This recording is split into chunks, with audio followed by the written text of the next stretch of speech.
Pulse width modulation is a cool way to control the speed of fans, motors, and even to dim LED lights. The idea is basically this. This is a 12 volt fan. I've hooked it up here with a push button switch. When I hold the switch down, the fan gets 12 volts and spins at its top speed. But if I tap the switch like this, I can get the fan to run slower. That's how PWM works. It turns the voltage on and off really quickly, and then you control the width of the pulses to control the speed of the fan.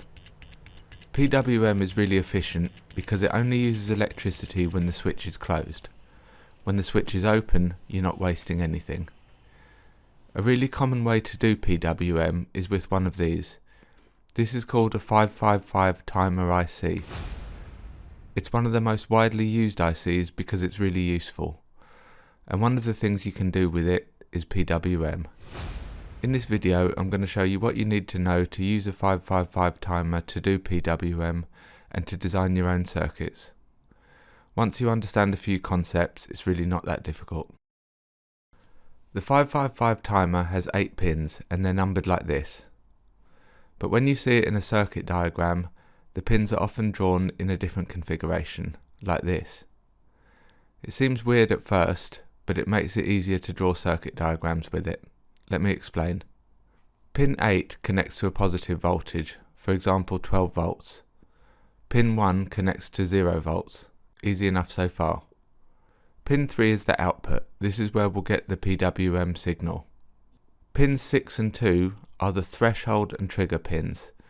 We're actually going to connect them together so we can think of it like a single pin. Let's call it the input. The voltage we apply at this input determines what we'll get at the output. There are two simple rules. If the input voltage is more than 2/3 of the total voltage, the output is off. If the input voltage is lower than 1/3 of the total voltage, the output is on. So in this example, we've connected the 555 timer to a 12 volt supply. 1/3 of 12 volts is 4 volts. So we know that if the input voltage goes below 4 volts, the output will be on. And if it goes above 8 volts, the output will be off. And there's one more important rule. We know that if the input voltage goes above 8 volts, the output turns off. But something else happens too. It also activates pin 7, which is called the discharge pin. And what that means is that it opens a path from the discharge pin down to 0 volts. So those three simple rules are all we need to know to be able to do PWM in this circuit. If the input goes below 4 volts, the output is on. If the input goes above 8 volts, the output is off, and the discharge pin is activated. Now you might be wondering about these other two pins. Well, we don't really need to worry about them for PWM circuits, but for completeness, pin 4 is called the reset pin. It connects to 12 volts. Pin 5 is called the control. We don't strictly need it, but it's good practice to connect it to 0 volts through a small capacitor. Now how do we get this thing pulsing? Well, we just need a few simple components. 2 resistors and a capacitor. But before we look at how the whole thing works, let's look at just this bit in a really simple circuit. Okay, so I'm in the simulator now, and I've got that simple 2 resistors and 1 capacitor. So let's add a power supply in here. To start with, we're going to connect it up just across the 2 resistors, like this. We can see the current flowing. Let's make sure this is a 12 volt power supply, just like in our example. And so each of these resistors will be dropping 6 volts across them.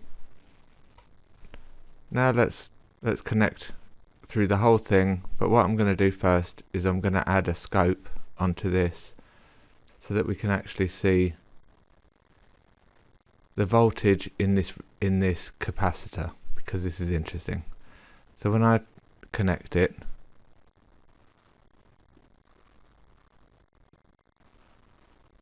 see, that's the capacitor charging up. Let's Let's make this a slightly higher value.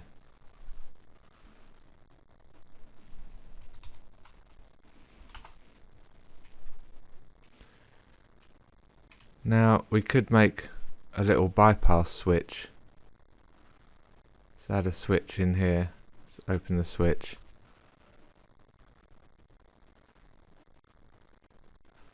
Now watch what happens when we bypass it. See, the current flows up out of the capacitor this way. Let's open the switch again.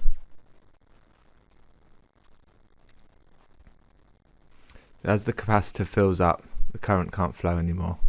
And when we close the switch, current flows round that way and the capacitor discharges. One more time, open it. Capacitor charges up.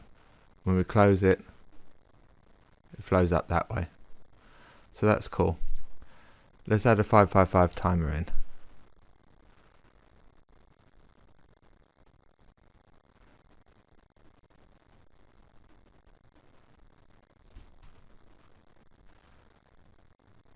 We're going to make this show the pin numbers. So we know that pin 8 connects to the 12 volt rail. So does pin 4. Pin 3 is our output. Pins 2 and 6 are the threshold and trigger. We connect them together to make the single output pin. And then we connect that here so that it gets the same voltage as this capacitor was getting. Now, one needs to connect to ground.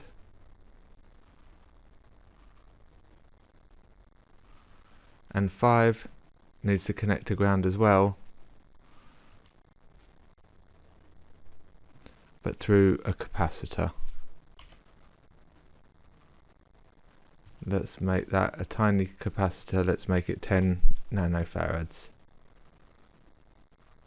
Okay, and then we just need a wire there. Okay, now 7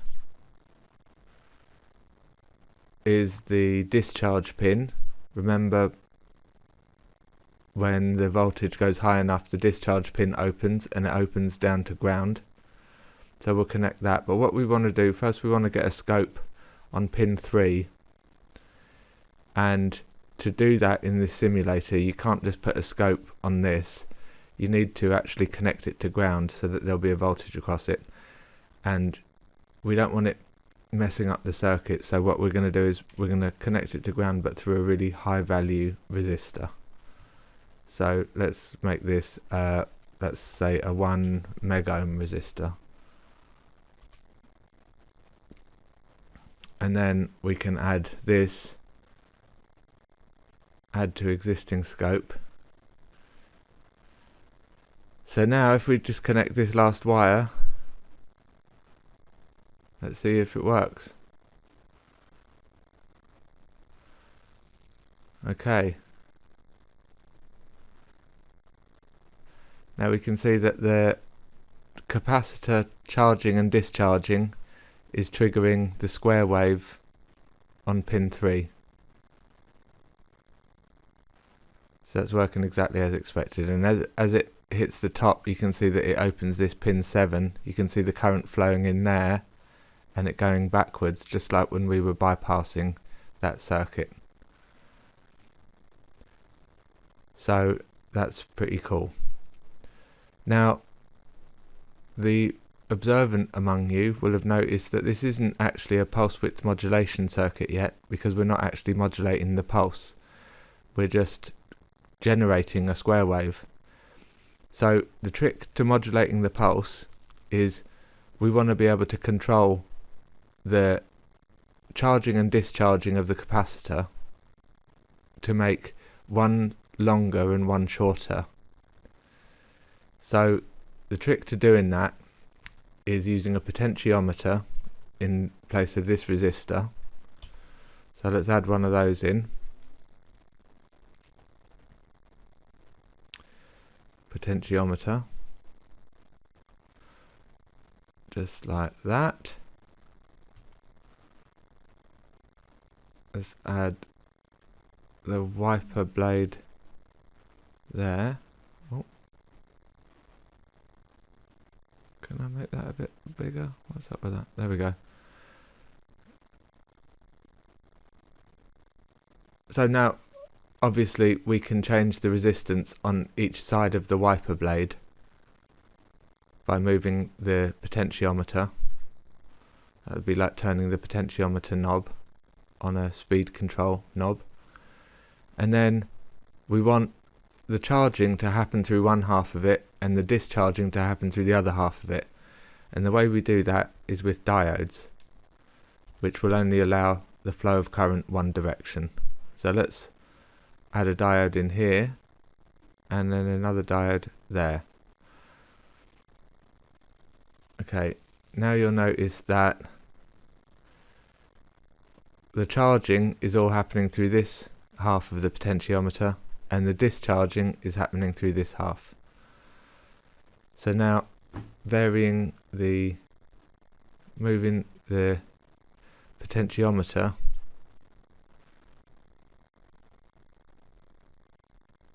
is changing the width of the pulse, the width of the square wave. So when we go that way, it's almost on basically all the time. When we go that way, it's on maybe half the time when it's all the way that way.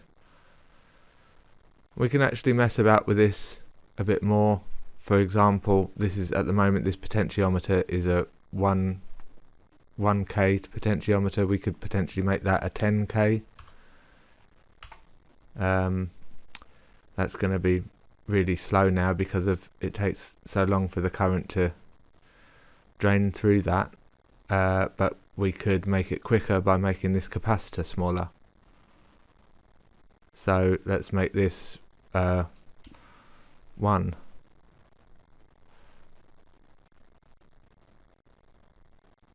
How's that? So that's doing a quicker cycle now. Now what happens when we do the resistor? Yeah, so this side is now just on for a little fleck in the cycle and mostly off. If we go all the way the other way, it's basically on all the time. So that's it. That's our pulse width modulation circuit. So that's the theory. Let's try and build it. So I'll play this clip a bit faster and just explain what I'm doing so it's not boring. It's connecting pin 2 and pin 6 and connecting pin 4 and 8. It's connecting pin 1 to the 0 volt and pin 8 to 12 volt. And then here I'm connecting pin 5 through a 10 nanofarad capacitor to 0 volts. And then this is the main timing capacitor. So that's connected to the input pin. Adding a potentiometer here. And then adding the diodes.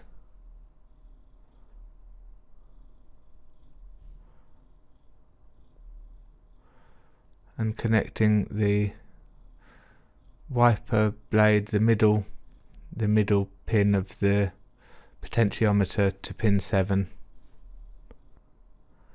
and then a resistor, 1K resistor, connecting that to the 12 volts. Then just to see it working, I'm going to connect a LED light through another 1K resistor. Then we give it some power.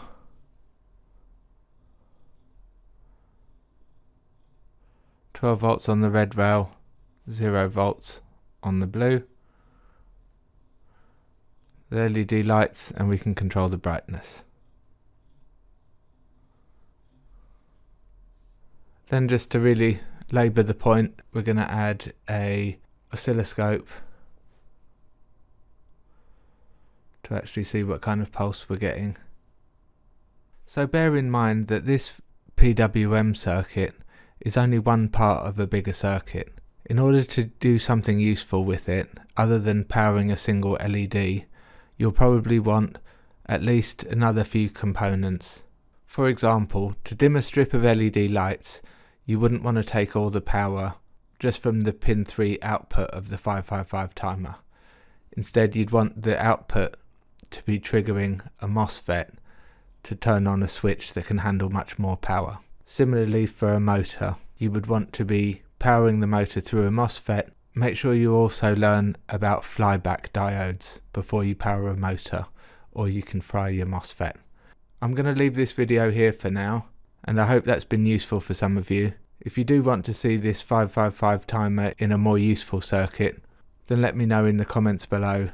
My plan is to use this for some LED dimmers, and also for controlling the speed of a motor for a project I'm doing in another future video. Subscribe and hit the bell if you'd like to follow along. Peace out.